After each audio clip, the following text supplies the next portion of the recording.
The outer brain is the neocortex, and it is rich in logic, math, words, all this kind of rational type of stuff. The limbic brain, that's kind of the inner core there, like really deep inside of you, that really has no capacity for words. It responds to all stimulus. It responds to everything. It's constantly scanning the environment for clues of how things are going. And it responds, but it really can't articulate itself in words. Now, revelation, dreams, visions, they all really connect not in the outer brain, not in the neocortex, but in the limbic brain. And so, like, when the scripture says in Amos, like the Lord says, I don't do anything without revealing myself to my prophets. He's like revealing himself internally. When Jesus says, my sheep know me and they hear my voice, like how many of you have ever known God told you to do something? Like you just knew. Like you knew that this is what I was supposed to, like most all of you have, right? You knew I was supposed to give this or go there or say this or do this or take this job or marry that girl or whatever it was. Like you know. Okay, you probably didn't hear him audibly, though I know some people have. Like you just knew deep inside. And it connected, it's something like on this inner core level.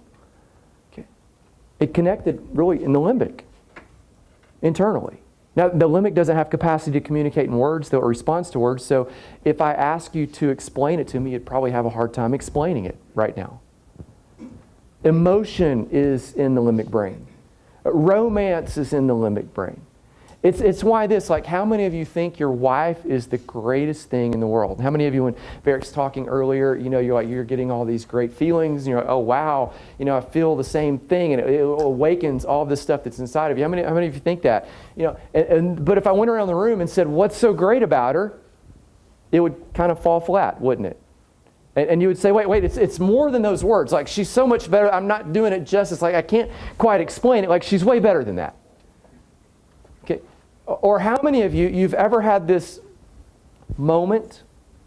It might have been a spiritual moment. It might have been in a worship service. It might have been you're reading a devotional book or you're just reading a book of any kind.